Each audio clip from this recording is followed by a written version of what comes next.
tous et très bonne année à toutes et à tous. Bonne année 2020 pour cette première Au-delà du miroir de cette année 2020 aujourd'hui avec une psy, figurez-vous, qui parle aux esprits. Elle s'appelle Martine Gerco, elle est psychologue, clinicienne, psychanalyste, psychothérapeute et elle exerce en cabinet libéral à Paris. Elle est spécialisée dans les états modifiés de conscience et leur potentialité de guérison.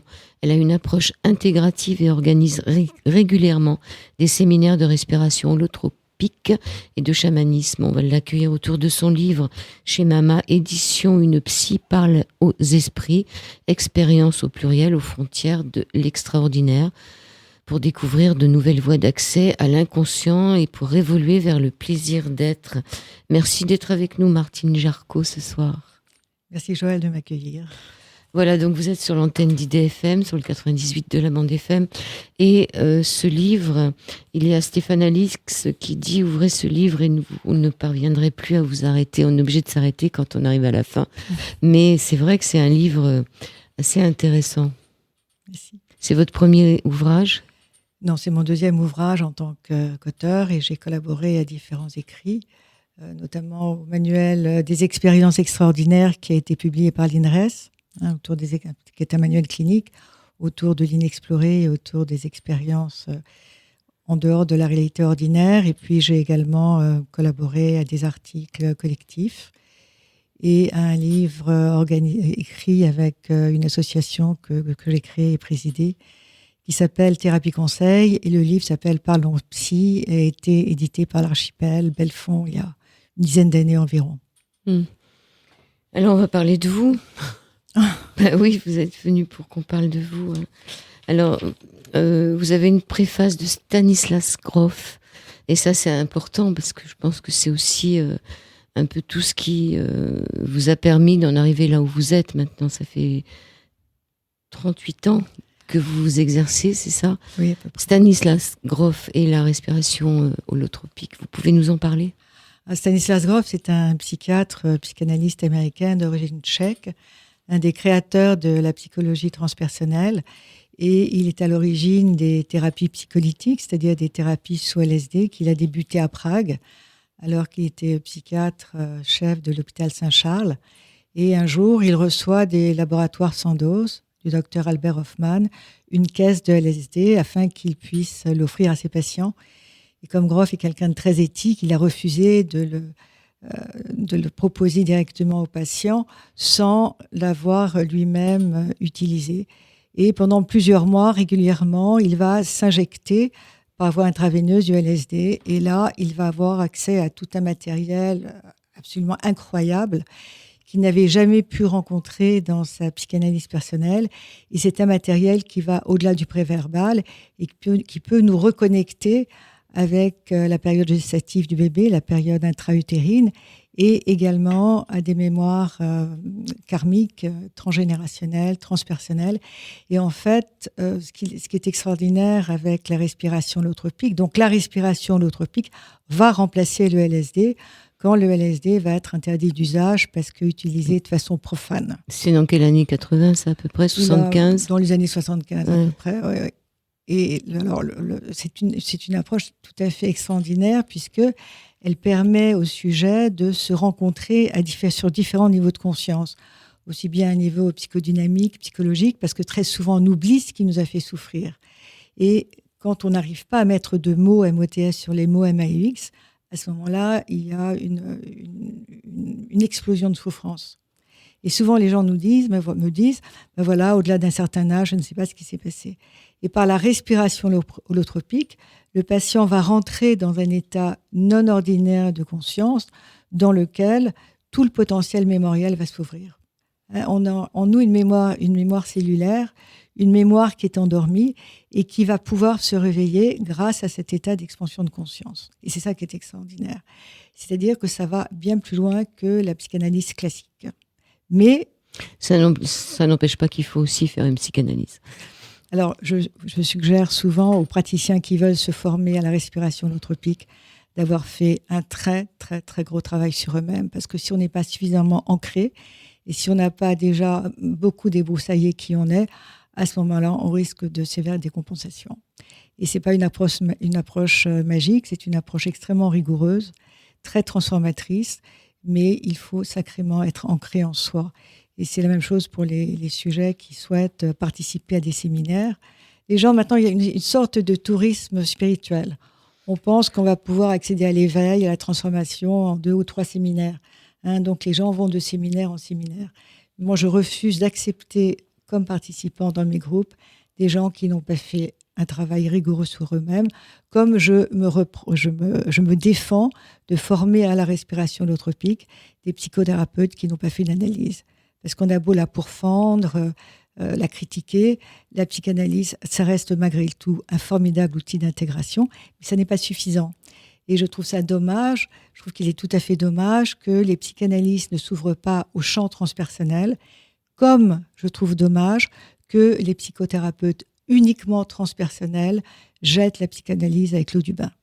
En fait, ce qui est intéressant, c'est de créer des passerelles, de créer des ponts pour pouvoir aussi nous compléter les uns et les autres de nos connaissances, en fait.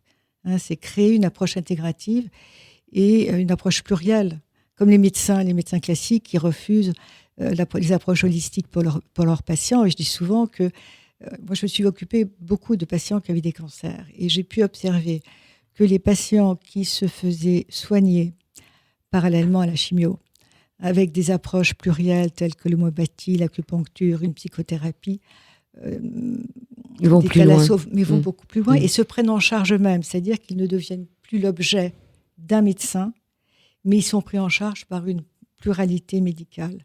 Et chaque médecin, avec ce qu'il est et avec sa formation, peut apporter le bien-être nécessaire au patient. Mais l'approche holistique médicale pour un patient extrêmement malade n'est pas suffisante. Il faut rester extrêmement sérieux et vigilant par rapport à ça. Ce qui est important, c'est que nous puissions tous nous ouvrir les uns aux autres pour le bienfait, le bien-être du patient. Et ne pas rester cantonné dans des approches sectaires. Parce que ne pas vouloir s'ouvrir, c'est aussi être sectaire. Alors, on reste sur la respiration holotropique. Vous dites à la page 141, vous avez fait une expérience et vous écrivez que ces quelques heures estatiques avaient rétabli le contact avec ma corporéité, mais je n'en étais qu'au prolégomène. Et vous en dites pas plus. C'est quoi les prolégomènes ? J'étais comme si j'étais au début de ma quête, c'est-à-dire que j'étais quelqu'un de très analytique, j'étais très intuitive, en même temps très très ancrée, très structurée, très logique et un peu méfiante par rapport à tout ce que je pouvais entendre, bien que j'avais une intuition déjà très développée, mais n'ayant pas moi-même expérimenté cette approche, j'étais dubitative.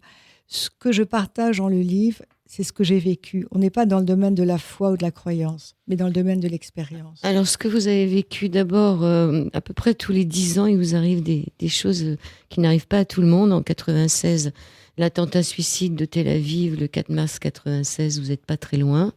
Vous allez sur les lieux. Un peu moins de 10 ans après, le 17 novembre 2007, vous avez une agression armée chez vous. Et le 5 septembre 2016, vous faites le grand saut, qui fait que là, vous êtes un peu collé sur votre chaise avec un dos un peu armé, avec une armature dans le dos. Vous pouvez nous parler du grand saut ? C'est intéressant ce que vous dites à tous les 10 ans. D'ailleurs, je n'avais pas fait la corrélation. Mais c'est vrai, ça m'interpelle beaucoup. C'est presque des cycles, c'est 9 ans. Et là, alors, je me suis beaucoup interrogée par rapport aux épreuves et je dois dire que ces épreuves, notamment la première agression à arme à feu, qui s'est passée pratiquement jour pour jour après le décès de mon père. C'est ça qui était extraordinaire. Et j'ai senti que j'avais été protégée parce que j'aurais pu être morte. Et c'est grâce... Alors, le thème de l'émission, c'est se reconstruire. Donc, je me retrouve, je ne vais pas raconter l'histoire, elle est dans mon livre, mais je me suis retrouvée attaquée et violentée par 3 gangsters qui avaient fait irruption dans mon appartement déguisés en postier. Et je me suis retrouvée avec un revolver armé contre la tempe. Bon, et je m'en suis tirée par le miracle. Vous savez, je crois que lorsque c'est notre heure, c'est notre heure, et lorsque c'est pas notre heure, c'est pas notre heure. Et donc, à l'issue de cette agression, le soir, j'étais dans un état d'effroi, j'étais totalement tétanisée, totalement dissociée. Et j'ai appelé un de mes copains psychiatres. J'étais avec mon fils, le plus jeune fils, qui était venu me voir. Et en fait, c'est lui qui a appelé mon copain psychiatre. Et Pierre m'a dit, mais écoute, je vais venir chez toi et je vais je vais te prescrire un antidépresseur et un anxiolytique. Et puis, je lui dis, écoute, on attend demain. Et je me suis dit, mais j'ai une pratique chamanique. Tambour. Donc, j'ai pris mon tambour le soir même, ça m'a calmée. Et j'ai demandé à l'univers, à mes esprits tutélaires, comment puis-je me soigner de ce syndrome de stress post-traumatique ? Et la réponse a fusé, mais nette, claire, concise, en anglais et en français, puisque je suis dans les deux langues. En anglais, d'abord paint, et en français, peint. Puis le voyage au tambour s'est terminé. Je me suis dit, mais je ne sais pas peindre, je ne sais pas dessiner. Martine, me suis-je dit, tu pratiques le chamanisme, écoute ce que l'on t'a dit. Et le mot écouter, il revient souvent dans mon livre. En hébreu, c'est schéma, c'est aussi le début d'une prière, la prière la plus importante chez les Juifs. Donc je me suis dit, mais mets-toi à l'écoute de ce qui se passe. Et je me suis mise à l'écoute, et j'habitais à Montparnasse à l'époque. À côté de la Grande Chaumière et pas loin de chez Sennelier. Voilà, vous connaissez bien mon livre. Et j'étais acheté tout le matériel. Et quand je suis rentrée dans le magasin, j'ai été absolument émerveillée, parce que je passais tous les jours dans ces magasins, mais je ne m'autorisais pas, je n'étais pas légitime pour acheter du matériel. Et là-haut, on m'avait autorisé. Donc j'ai raflé des pinceaux, des couteaux, des couleurs, des toiles, et je me suis mise au travail. Et là, il y a eu pendant plusieurs mois vraiment un travail de compagnonnage, une relation de compagnonnage avec la toile, avec les outils. Je ne réfléchissais absolument pas à ce qui se passait. C'était pas mon mental. Ma main était guidée. Et à ce moment-là, il y a eu toute une éclosion picturale, et ça m'a guérie. Mais est-ce que pendant ce temps-là, vous arriviez quand même à recevoir des patients ? J'ai recommencé à travailler tout de suite. Parce que la peinture était mon outil de résilience, mon outil de guérison. Et puis pour moi, m'occuper des autres, c'était aussi pouvoir m'occuper de moi et ne pas tomber dans la plainte, dans la victime. Et puis je n'avais pas été touchée physiquement. Oui, ce qui n'était pas le cas le 5 septembre 2016, ouais. Puisque là, le grand saut, finalement, quand vous allez nous dire ce qui s'est passé, mais quand vous revenez chez vous, vous ne pouvez plus. C'est plus tellement possible de rester dans cet appartement. Alors là, pour moi, l'agression de 2007, c'est, excusez-moi l'expression du pipi de chat, mais l'agression du 5 septembre 2016, pour moi, c'est l'épreuve initiatique et la plus chamanique qui soit. Dans le chamanisme, on parle du démembrement, c'est-à-dire que le clan reconnaît comme chaman celui qui a pu se guérir de ses blessures, qui a pu passer à travers les filets de la mort, qui s'est soigné, qui s'est guéri lui-même. Et j'ai vécu cela vraiment comme... J'étais coupée en morceaux. C'est un peu le mythe d'Osiris. Et puis, je me suis reconstituée. Alors, il y avait bien sûr l'équipe médicale, mais il y avait aussi toutes mes ressources personnelles. Et c'est ça que je partage dans mes groupes et dans mon travail. Vous pouvez expliquer ce qui s'est passé, parce que les gens vont avoir du mal à comprendre. Oui, donc j'étais à mon cabinet, on était en fin de journée, et mon compagnon m'avait proposé d'aller à un débat politique. Et je lui ai dit, mais écoute, c'est le début des vacances, c'est la rentrée, j'ai des nouveaux patients, puis c'est toujours excitant pour moi, les rentrées. On voit des nouveaux patients, il y a quelque chose qui change dans l'énergie. Je dis, écoute, je consulte jusqu'à 20h, peut-être je te rejoindrai, peut-être pas. Et quelques jours avant, j'avais reçu un coup de téléphone d'un type dont j'avais reconnu un accent étranger et qui demandait une consultation, et je lui demandais pas d'où vous venez. Il était assez vague.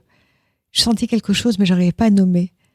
Et puis donc, je lui donne un rendez-vous. Et en raccrochant, je me dis, j'aurais pas dû lui donner le rendez-vous. Puis je me suis dit, Martine, t'as peut-être peur, qu'est-ce qui se passe? Et puis je n'ai pas voulu m'écouter. Le jour arrive, le lundi 5 septembre, je consulte toute la journée, et alors là, il s'est passé quelque chose d'incroyable. Et c'est pour ça que j'ai sauté. Si je n'avais pas entendu une voix intérieure... L'avant-dernier patient, ouais. C'est-à-dire l'avant-dernier. Voilà. Donc je suis avec Patrick, mon avant-dernier patient, que je trouve un peu bizarre, un regard qui me dévore, une présence un peu curieuse, et je me sens pas bien. Il me dévore. C'est comme les psychotiques. Les psychotiques ont un regard qui vous happe, qui vous capte, qui vous prend, comme s'il cherchait à rapter votre identité. Et puis j'entends une voix qui me dit, parce que je suis clairaudiente, enfin j'entends, tu vas être menacée d'un poignard, tu ne vas pas ressortir vivante. Et je suis glacée à l'intérieur de moi. Tout se fige en moi. Et je me dis, mais ce garçon va sortir un poignard de sa poche. Non. Il n'a rien sorti de sa poche. Un coup de sonnette, le dernier patient, qui est donc le criminel, arrive quelques minutes avant la fin de la séance. Je vais l'ouvrir, il attend dans l'escalier. Je reviens à Patrick. Patrick se lève, il me dit « J'aimerais qu'on se revoie la semaine prochaine. Est-ce que c'est OK pour vous ?» Je dis « Pas de problème. » Je le raccompagne à la porte et les deux patients se croisent dans l'escalier. Je fais rentrer mon patient. Et ça, c'est important ce détail parce que mon cabinet se fermait par une porte vitrée et que j'occultais par un paravent indien. Donc, je ferme la porte et puis je fais glisser mon paravent, ce qui fait un certain bruit. Puis je vais m'asseoir, je l'invite à s'asseoir. Je lui pose la question « Comment puis-je vous aider ?» Et là, d'un seul coup, il avait un petit sac en bandoulière. Il sort un couteau à cran d'arrêt qu'il pointe vers moi et il me demande où est l'argent. Et mettez-vous à plat ventre. J'ai refusé de me mettre à plat ventre. Il essaye de fermer les volets de la pièce. Il ne pouvait pas parce qu'il y avait plein de plantes sur les balcons. Je lui dis, il y a un petit peu d'argent par là. Donc, il se dirige vers l'endroit où il y a de l'argent. Et toujours, donc il me tourne le dos et le poignard pointé à la main, le poignard à la main pointé vers moi. Et à ce moment-là, cette voix que j'avais entendue, elle me fait surgir de mon fauteuil, un peu comme un geyser. Et je monte sur le balcon, qui était juste à côté de mon fauteuil. Je suis très souple, j'ai fait beaucoup de yoga et de danse. Je monte sur le balcon. J'enjambe les pots de fleurs, les jardinières. Je passe de l'autre côté de la rambarde. Et avant de sauter, heureusement qu'on n'habitait qu'au premier, mais le premier étage, c'est quand même 5-6 mètres. Avant de sauter, je regarde où il est, et il a son poignard qui est à 5 cm de mon dos. Et à ce moment-là, je saute. Et je me ramasse sur le bitume, et je suis sur le dos, sur le côté, je ne me souviens plus. Et alors, la chance a fait qu'une infirmière était en train de passer, a écarté tous les gens qui s'agglutinaient autour de moi. Un avocat qui habite au rez-de-chaussée m'a entendu crier « Appelle la police », le SAMU. Et moi, je me sens dissociée, c'est-à-dire que je ne sens plus du tout mon corps. Et c'est ça qui est extraordinaire. Quand il y a une souffrance terrible, on ne sent plus notre corps. Mais le psychisme est toujours fonctionnel. Vous n'avez pas perdu connaissance? Non. Mais je saurai après, par le corps médical, que j'ai fait aussi une hémorragie cérébrale. Mais sur le moment, j'en sais rien. Simplement, je suis extrêmement lucide et je me dis, mais je vais mourir. Je vais mourir sans revoir mon compagnon, mes enfants. Enfin, c'était terrible. Et puis, les secours tardaient à venir. Ils sont arrivés très vite, mais pour moi, c'était un temps qui s'est tiré hors du temps. Enfin, on n'était plus du tout dans un temps linéaire. Et puis, finalement, on m'a emmenée à Pompidou. J'ai été aux urgences. On m'a tout de suite mise sous morphine. On m'a laissée sur une planche pendant plus de 24 heures parce que il n'y avait aucune équipe chirurgicale qui était disponible pour m'opérer. Et le lendemain, donc, j'ai été opérée. J'ai dû au chirurgien avant l'opération, si je ne dois pas, parce qu'on craignait aussi que la moelle épinière soit atteinte. Donc, c'est pour ça que j'avais l'ordre de ne absolument pas bouger. Oui. Et là, c'était vraiment, j'ai l'impression d'être Jésus sur la croix, d'être crucifié. Et j'aurais cette impression pendant très longtemps. Et donc, on m'opère, l'opération dure plusieurs heures. On me ramène dans ma chambre, ça s'est bien passé. Je reste 8 jours à l'hôpital. Donc, ce que j'ai eu 3 vertèbres lombaires de brisées, double fracture de l'humérus, sacrum et sternum de cassé, et puis hémorragie cérébrale. Donc, je reste 8 jours à l'hôpital, 10 jours. Je ne suis pas trop fatiguée, je suis très entourée, je reçois beaucoup d'amour et je vais bien. Je me dis, bon, ça fait partie de l'épreuve. Mais donc, au bout de 8 jours ou 10 jours, on m'envoie en maison de convalescence, enfin de rééducation, puisqu'il fallait que je rééduque complètement mon corps. J'étais enfermée dans un corset, puisque l'épaule avait été cassée, l'épaule était brisée, double fracture de l'humérus, donc je ne pouvais plus rien bouger. J'étais totalement immobilisée. Et donc, je commence une journée de rééducation. Et la nuit, j'ai extrêmement mal. Dans le cou. Oui, dans le bas du dos. Et en fait, on va découvrir 2 jours après que j'ai chopé une maladie nosocomiale. Donc, on me renvoie à Pompidou, on me réopère, parce qu'il fallait faire un lessivage, je risquais une septicémie. Et là, j'apprendrai qu'on m'a mis dans mon dos une arthrodèse, c'est-à-dire j'ai une espèce d'échelle dans le dos. Là, j'ai le bras encloué. Enfin bon, j'ai plein de ferrailles autour de moi. Et je me dis, mais comment fais-je m'en sortir ? J'avais l'impression, d'abord, je voulais pas être un poids pour mon compagnon, pour ma famille. Je suis quelqu'un de très autonome. Et j'avais l'impression de vivre la nuit noire de l'âme. J'ai été très anémiée, donc on m'a fait des transfusions. J'ai été perfusée pendant 3 semaines sous antibiotiques. On n'arrivait plus à trouver mes veines. Je ne veux pas jouer la malheureuse ni la victime. Pourquoi je vous raconte ça ? C'est parce que on a l'impression qu'on est vraiment dans le trou, qu'on ne va pas pouvoir sortir de cette espèce de nasse dans laquelle on est. Et à ce moment-là, je vais beaucoup penser à Dominique Bobis, qui est ce journaliste qui a écrit Le Scaphandre et le papillon. Et je me suis dit, mon Dieu, cet homme qui a resté des mois et des années enfermé en lui, avec uniquement comme organe pouvant bouger un clignement d'œil. Et comment il a vécu ça ? Et je me dis, Martine, ok, t'as ça, mais tu es en rééducation, tu es sous perfusion d'antibiotiques, tu vas t'en sortir.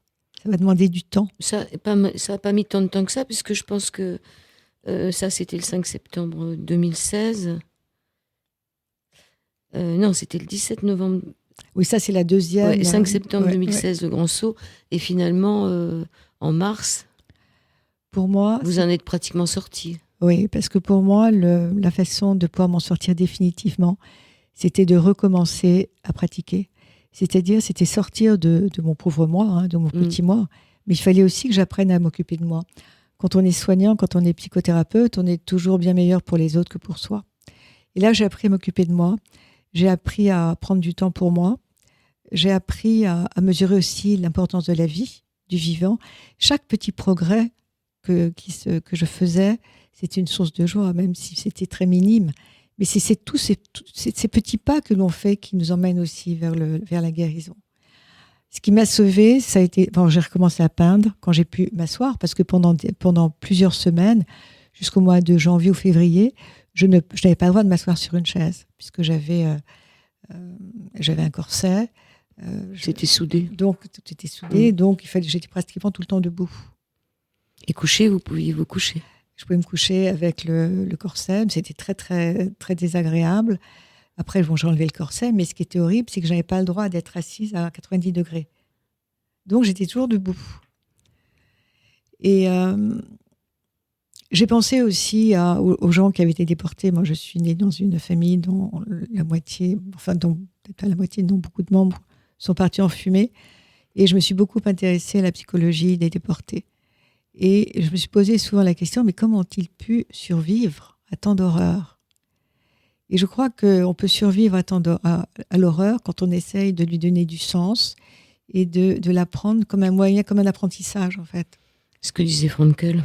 Voilà, le créateur de la logothérapie. Comment donner du sens à sa vie ? Et je pense que si l'approche spirituelle m'a beaucoup aidée.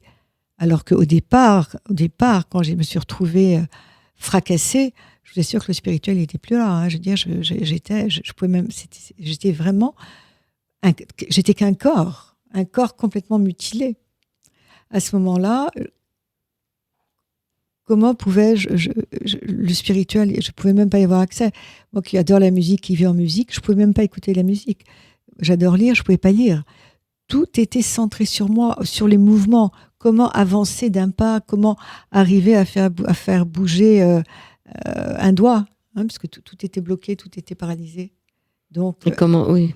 Non, c'était un réapprentissage. Et c'est ce réapprentissage, je crois, qui m'a mis beaucoup plus au contact de moi-même. Ça n'a rien à voir avec des thérapies multiples et variées. C'est que la souffrance, et quand on est... parce que j'étais victime aussi. Et je crois que ce qui m'a sauvée aussi, c'était que l'on me reconnaisse victime. Est-ce qu'ils l'ont retrouvé, ce type-là, non? Oui, il a été retrouvé. Et j'étais pas victime de moi, j'étais victime d'un autre, en fait. Oui. Hein, et l'État m'a reconnue victime, j'ai été indemnisée financièrement. J'aurais préféré ne pas être indemnisée, ne pas avoir été agressée. Mais ça m'a appris tellement de choses.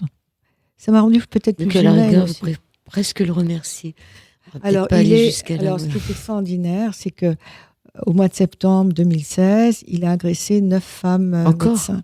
Je n'étais pas la seule, oui, à cette époque-là. Mais j'ai été une des seules à porter plainte. Et les autres, il les a pas tués quand même. Non, il a tué. Il n'avait pas l'intention de tuer, il avait l'intention de voler. Mais quand on n'a pas l'intention de tuer. Et un jour, il peut y avoir un accident. Mais voilà, pourquoi on prend un poignard? C'est qu'il y a une intention quelque part. Et donc, il y a eu un procès en assises qui a duré 8 jours au mois d'octobre dernier. Seconde partie de cet Au-delà du miroir sur l'antenne d'IDFM pour cette première émission de 2020. Ça commence bien avec Martine Gerco, une psy parle aux esprits. Martine Gerco est psychologue clinicienne, psychanalyste, psychothérapeute depuis plus de 38 ans. Elle est spécialisée dans les états d'expansion de conscience. Les outils psy lui ont parfois semblé insuffisants à soulager des souffrances à l'origine non psychogènes. C'est la raison pour laquelle elle s'est tournée vers des approches holistiques prenant en compte l'aspect multidimensionnel de l'être humain dans une non-coupure entre la psyché et l'âme. Alors là, on a parlé un peu de votre vie, des crises, des moments de crise où ça va pas très bien. Et pour cause, je pense qu'on n'a pas tous vécu des choses aussi dramatiques. Et vous dites que le psychanalyste est à l'écoute de soi pour mieux écouter l'autre ensuite. Je pense que là, vous avez été vraiment à l'écoute de vous-même dans cette période. Oui, je dis toujours que si le psychanalyste reste cantonné dans son fauteuil, sans prendre de risques et sans aussi s'exposer, comment peut-il être à l'écoute de ses patients? Et je pense qu'on ne peut pas aider quelqu'un là où soi-même on n'a pas été. C'est pour ça que je dirais que la meilleure formation pour le psy, après la formation théorique, clinique, après son travail sur lui-même, c'est de pouvoir s'exposer à la vie et de pouvoir s'exposer au vivant. Pour moi, la vie, c'est une aventure, c'est une quête incessante. C'est comme ça aussi qu'on peut se mettre à l'écoute, une écoute beaucoup plus rapprochée du patient. Oui, alors vous dites qu'on est tous plus ou moins confrontés à des périodes de crise. Et vous vous posez la question de savoir aussi dans ce moment-là, 2020, où on est tous confrontés à une espèce de crise mondiale, on peut dire, on n'est tous pas très très bien si on est un peu au courant de ce qui se passe. À quoi pourrait servir la psychanalyse? Je pense que si les êtres humains, d'abord les hommes politiques faisaient un travail sur eux-mêmes, peut-être que le monde, que la société serait moins violente. La psychanalyse, si on fait l'étymologie du mot psychanalyse, c'est le langage de l'âme. Psychanalyse, psuké. Psuké, c'est la respiration, c'est l'âme. Et la psychanalyse, à quoi peut-elle servir? Je dirais pas la psychanalyse, je dirais le travail intérieur. J'ai pas envie de valoriser la psychanalyse, j'ai envie de valoriser le travail intérieur, mais le travail intérieur dans lequel on se remet en cause. Parce que la méditation, c'est très à la mode, mais si on ne fait que méditer sans pouvoir descendre à l'intérieur de soi, ça sert à rien. C'est pipeau. Ce qui est important, c'est la remise en question. La psychanalyse est un formidable outil de remise en question de soi. C'est un voyage intérieur. Je ne souhaite pas valoriser la psychanalyse aux dépens d'autres approches, puisque j'ai une approche qui est intégrative. Ce sur quoi j'ai envie d'insister, c'est sur la nécessité absolue de pouvoir se remettre en cause, de pouvoir se remettre en question. Et c'est la remise en question qui nous permet d'échapper à la violence. Oui, et puis quand tout ça vous est arrivé, vous aviez quand même fait un sacré boulot avant. Vous aviez rencontré donc Monsieur Groff, là, on en parlait tout au début. Stanislas Grof, vous aviez rencontré aussi Michel Sapir et Charles Brisset à l'hôpital Rothschild. Ouais. Tout ça, c'était avant, ça vous a peut-être permis de vous en sortir. Vous aviez aussi fait 2 psychanalyses avec un homme et une femme à une certaine époque. Vous aviez travaillé sur vous. Vous êtes quand même, on peut dire, très freudienne encore. Oui, absolument. Je suis encore freudienne. Je me suis ouverte à Jung. Pour moi, la psychanalyse freudienne, c'est l'enracinement. Ce sont les racines de l'arbre. Et un arbre sans racines, ça ne peut pas donner de fruits, ça ne peut pas donner de fleurs, ça ne peut pas pousser. Donc, je dirais que pour moi, l'ancrage psychothérapeutique, c'est la psychanalyse. Parce que c'est ce qui nous structure et nous donne une rigueur intellectuelle. Parce qu'on voit bien dans les approches plus holistiques, il n'y a pas cet ancrage. Là, on est dans une espèce de sacralisation du spirituel, mais une espèce de naïveté spirituelle. Pour moi, le spirituel, c'est pas aller méditer, aller voir des maîtres, des gourous à longueur de temps, c'est aussi pouvoir se conduire de façon éthique dans la vie. Et la psychanalyse, par son cadre et par sa rigueur, amène cette éthique. D'ailleurs, il y a énormément d'écrits, de textes écrits par Freud autour de l'éthique psychanalytique. Alors, la psychanalyse a été assez décriée parce que c'est vrai qu'à ses débuts, c'est encore très empirique, il y a plein de disciples, ça se dispute, il y a plein de rivalités entre les disciples de Freud. C'est quelque chose qui est en train de se constituer. Donc, toute discipline à ses débuts est un peu cas un cas. Mais il a eu le mérite de libérer la folie de ses chaînes et de permettre une nouvelle approche, une nouvelle écoute de l'être humain. Alors, vous dites aussi que pour Freud, cependant, l'ardeur qui le guida pour faire légitimer la psychanalyse en tant que science dans une Vienne profondément antisémite, régie par les préjugés, fut le combat de sa vie, car en aucun cas il ne souhaitait qu'elle fût ravalée à une histoire juive ou à des spéculations mystico-religieuses. C'est ainsi que, de longues années durant, il oscilla entre attraction et répulsion vis-à-vis de l'occultisme, ne désirant pas voir sombrer la psychanalyse pour des raisons de superstition, s'amusait-il à dire. Ça, c'est important parce que là, une psy parle aux esprits. Vous êtes en même temps très freudienne, mais aussi très chamane, très groovienne, comme on dit, groffienne, comme on dit. C'est vrai, vous n'êtes pas que freudienne, vous êtes aussi ouverte aux esprits. Et Freud, il était peut-être ouvert à tout ça, mais il faisait semblant de ne pas y croire pour pas que la psychanalyse passe pour quelque chose de banal. On était au début d'une science. Enfin, est-ce que la psychanalyse est une science ? Ça, c'est un long débat. Hein. Je dis souvent comment peut-elle être une science ? Bon, il y a une métapsychologie, il y a une discipline qui est c'est une discipline très structurée, il y a une grammaire très, très rigoureuse, il y a une nosologie, une nosographie. En fait, c'est quelque chose qui fonctionne parfaitement bien. Mais maintenant, on ne peut plus être psychanalyste comme on l'était avant, parce que les pathologies ont évolué, notre société a évolué, et c'est absolument nécessaire que l'on s'ouvre. Autrefois, les femmes, elles accouchaient dans la douleur. Maintenant, elles peuvent accoucher avec la péridurale, avec des méthodes beaucoup plus soft. La psychanalyse aussi, elle doit s'ouvrir. Attendez, j'ai perdu le fil, là. Je suis quelqu'un de très libre, je suis Verseau, je suis très autonome, je suis très indépendante et j'ai toujours refusé les chapelles et les querelles de chapelle. Et ce que j'ai observé en France, c'est qu'on est lacanien. Si on est lacanien, on ne peut pas être jungien. Si on est jungien, on ne peut pas être freudien. Si on est freudien, on ne peut pas être lacanien. C'est absurde. Je pense que c'est vraiment important de pouvoir cueillir ce qu'il y a de bon dans chaque discipline, dans chaque méthodologie, et au psy d'être suffisamment artiste, d'être suffisamment créatif pour pouvoir offrir à son patient ce qu'il y a de meilleur pour lui.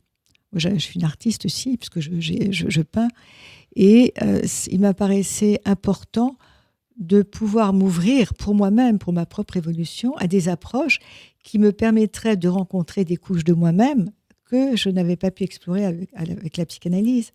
Et j'ai intégré dans ma praxis psychanalytique la respiration holotropique parce que j'ai rencontré des couches de moi que j'ignorais.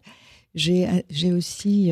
Parce qu'il vous manquait quelque chose. Oui, une approche plus émotionnelle. Le corps, c'est à travers la respiration holotropique, effectivement, que j'ai rencontré mon corps, ma corporéité, la jouissance dans mon corps, parce qu'on ne peut pas dissocier l'esprit du corps, l'âme du corps.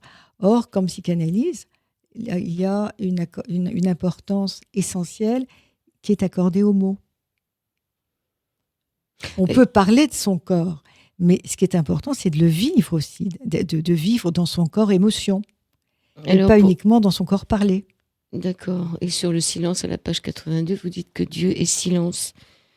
Est-ce que c'est pas dans le silence aussi que finalement on en dit le plus ? Absolument. Et dans la cure psychanalytique, comme dans certaines disciplines initiatiques en franc-maçonnerie, le silence est constitutif de notre gestation. C'est très important le silence. On n'a pas besoin de parler pendant toute une séance.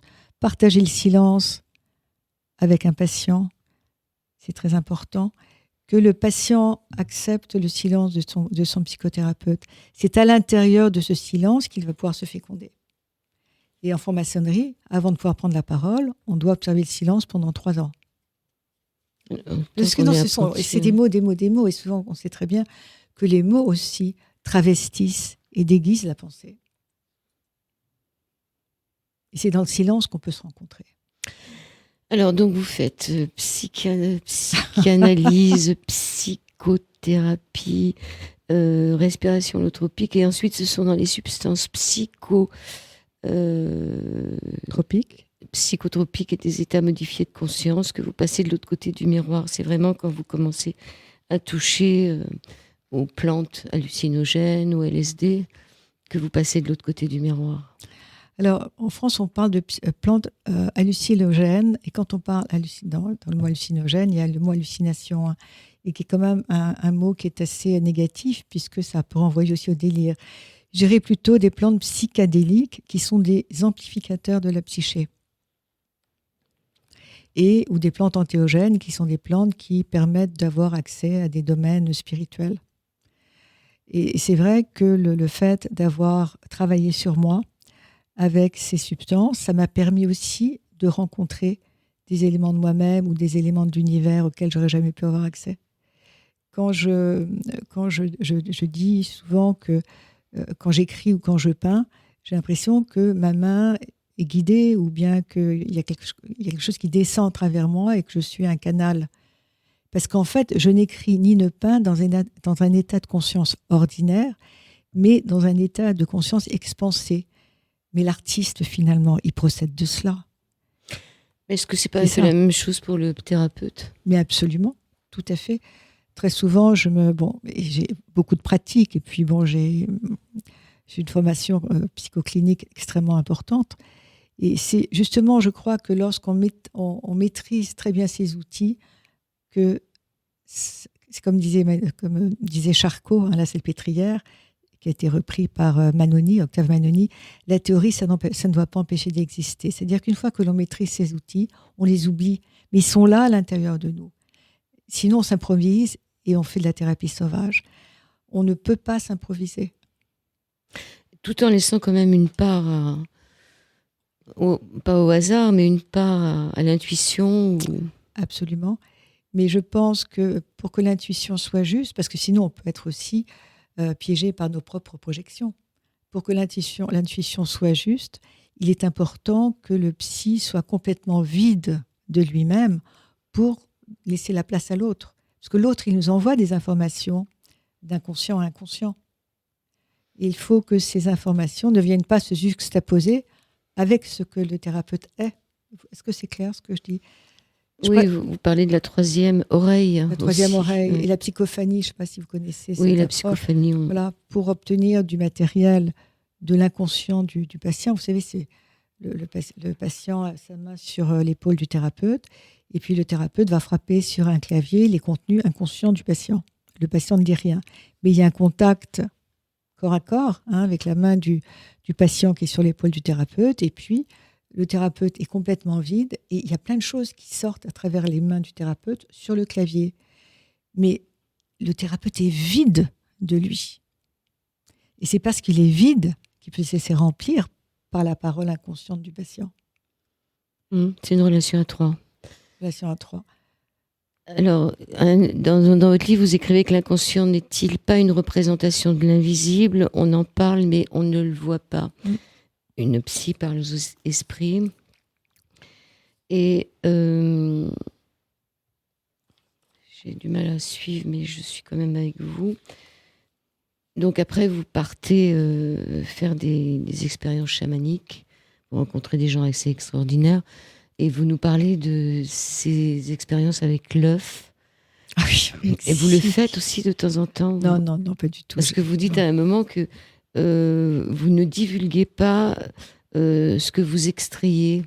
Quand je fais une extraction chamanique, quand on vient me voir pour un recouvrement d'âme, souvent je fais une extraction.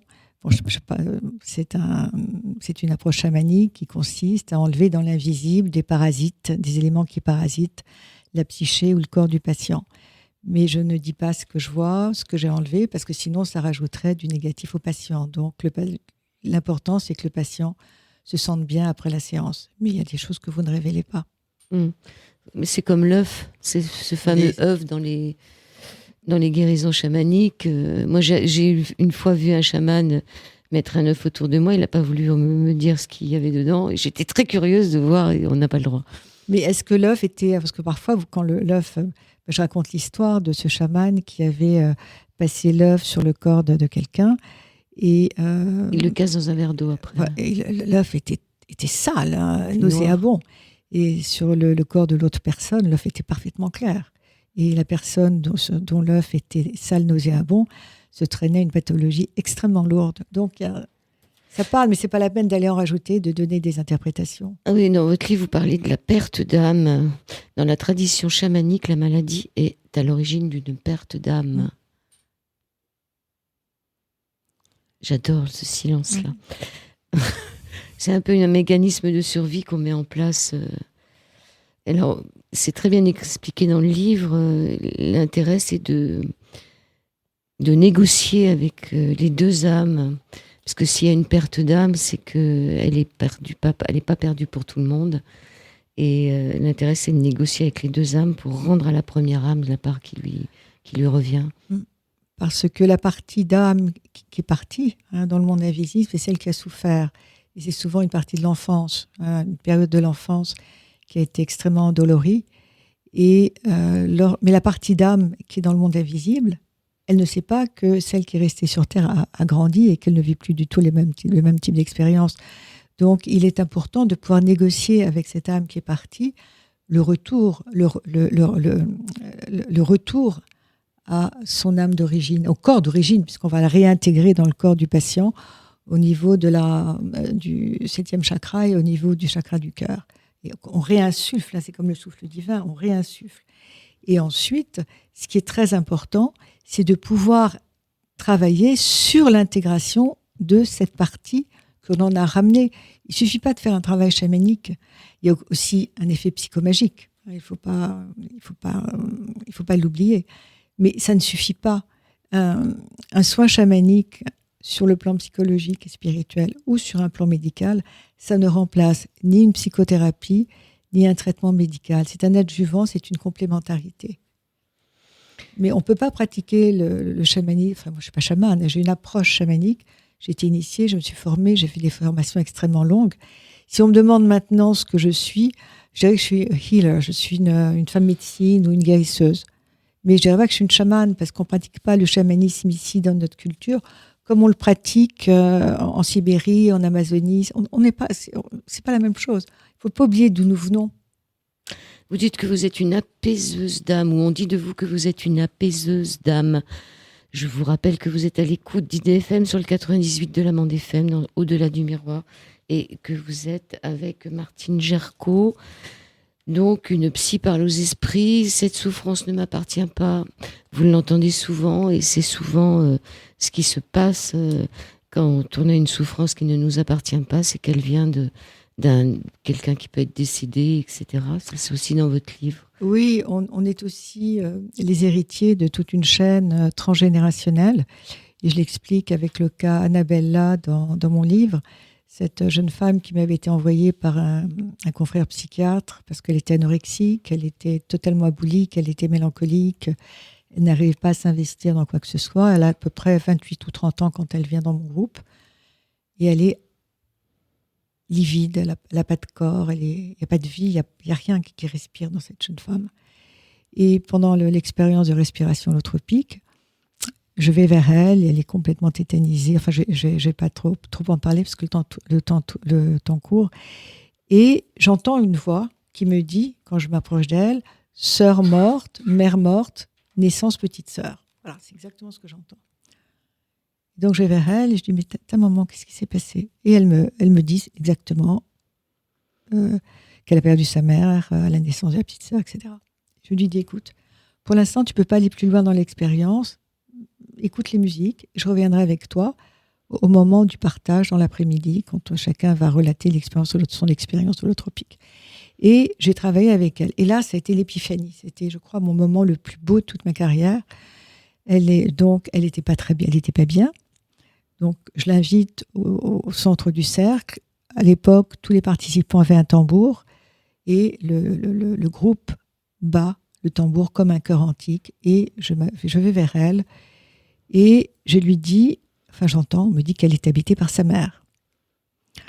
Alors, il est important de préciser, c'est qu'elle était peintre, comme sa mère qui était peintre. Et au lieu de signer Annabella, elle signait la signature de sa mère. Donc, elles étaient otages l'une de l'autre.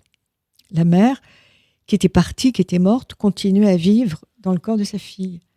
Et donc, il y a eu un travail d'extraction où j'ai enlevé la mère qui était morte. Et ensuite, j'ai aidé l'âme de la mère à monter. C'est ce qu'on appelle un travail de psychopompe. Oui, et puis la fille était d'accord. Et la fille était d'accord, et ensuite elle a guéri. Voilà. Alors, moi, ça m'a donné vraiment envie de participer à un stage de respiration holotropique. Et vous en faites, vous avez un site? J'ai un site qui s'appelle psyemergence.com et j'anime des séminaires de respiration holotropique et chamanisme tous les 3 mois. Et le prochain aura lieu, je crois, le 5 et le 6 mars. Tout est inscrit sur mon site. Et donc, ce n'est plus à Paris, maintenant, c'est au Média Ambroise? Oui, c'est à côté de Provins. J'ai choisi d'animer ces groupes dans la nature. Ce sont des séminaires résidentiels intensifs et qui ont lieu dans une chartreuse bouddhiste, un merveilleux endroit avec une très très belle nature environnante. La nature me semble essentielle pour ce type de travail. Ça ne s'adresse pas à tout le monde, cette respiration holotropique. Il y a certaines contre-indications. Oui, j'insiste beaucoup sur les contre-indications. J'interviewe toujours la personne qui souhaite s'inscrire au téléphone. On a un entretien d'une quinzaine de minutes parce qu'il y a des contre-indications. Et pour moi, il est essentiel que le futur participant, ait fait un travail sur lui. Sinon, je ne prends pas d'inscription. Parce qu'il faut vraiment avoir un moi qui est déjà structuré pour pouvoir s'ouvrir aux états d'expansion de conscience. On ne peut pas mettre quelqu'un en état modifié de conscience s'il n'a pas déjà un ancrage sécure, un ancrage sûr dans cette réalité. Parce qu'on vit ici et maintenant dans cette réalité qui est une réalité matérielle. Donc on a besoin d'être un être enraciné et ancré dans cette réalité. Oui, vous dites dans votre livre aussi, méfiez-vous de ceux qui vous proposent des stages pour prendre des plantes un peu hallucinogènes en France. C'est très dangereux, il faut faire très attention. Il y a cette phrase qui m'a bien plu dans le livre: nous oublions trop souvent que nous avons été à certains moments les héros de notre propre vie. Ça, c'est bien de se le rappeler, on a tous été des héros quelque part. Nous sommes les héros de notre propre vie et toute vie est un roman et on est le héros de ce roman. Et c'est important de pouvoir ne pas oublier qu'on a des ressources insoupçonnées à l'intérieur de nous. Et c'est aussi mon rôle, après toutes ces épreuves, c'est d'aider l'autre à aller à la rencontre de rencontres insoupçonnées pour pouvoir retrouver le sens du vivant en lui. Donc c'est pour ça que j'ai énormément de patients qui viennent me voir avec des pathologies lourdes et des pathologies organiques, parce qu'avec l'art-thérapie, avec le souffle aussi, on peut vraiment retrouver le sens existentiel de notre vie. Et vous avez le courage de laisser votre porte ouverte après les 2 agressions que vous avez eues. Disons que j'ai un peu rigole. Peur, mais j'en rigole aussi parce que je peux pas être la proie de mes peurs. Bien sûr que parfois j'ai peur. Bien sûr. Bien sûr. Ce que j'aimerais faire maintenant, c'est faire plus d'enseignements, animer plus de groupes, parce qu'il y a un côté ludique, très, très interactif, et peut-être diminuer mes consultations individuelles. Alors, quel que soit le chemin, la lumière est au bout, c'est la nuit la plus noire, car la nuit la plus noire est une aube qui vient, et cette phrase, elle est de Edmond Flegg. Edmond Flegg, oui. Edmond Flegg, c'est un auteur juif qui a perdu ses 2 fils à la guerre. Ses 2 fils ont été fusillés ou déportés, et il ne s'est pas isolé, calfeutré, recroquevillé dans la souffrance. Au contraire, la perte de ses 2 fils lui a permis d'être au contraire encore beaucoup plus proche des autres. Et je crois que c'est ça aussi la leçon de ce livre, et l'enseignement de mon livre et l'enseignement de ce que j'ai vécu. C'est que les épreuves, aussi douloureuses sont-elles, elles nous rendent encore plus proches de l'autre et développent notre altérité. Il y a beaucoup de citations dans votre livre. Il y en a une très très belle de Nietzsche, danser avec le chaos pour accoucher d'une étoile qui danse. Vous avez dansé avec le chaos. Oui, Jarcot. Beaucoup. Dans les sociétés initiatiques, on dit souvent que l'ordre naît du chaos. Et comme on ne peut pas, si vous voulez, planter des graines dans la terre, si la terre n'a pas été remuée, labourée. Et je crois que une vie très calme, une vie sans histoire, une vie qui...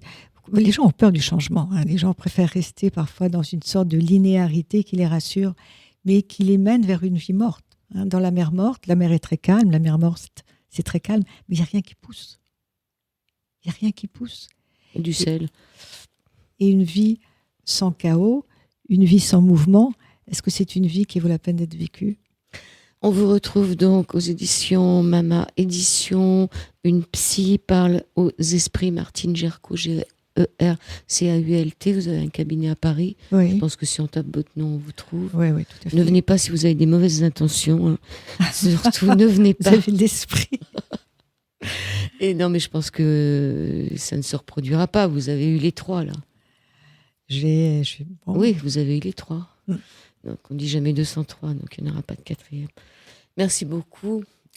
Un petit mot pour terminer cette émission. Écoutez, Joël, je vous remercie beaucoup et j'ai été extrêmement touchée lorsque vous avez passé l'allegretto de la 7e de Beethoven. J'ai trouvé que c'était extrêmement délicat de votre part parce que ça m'a mise en relation avec maman qui est partie le 26 août, juste peu de temps avant la parution du livre.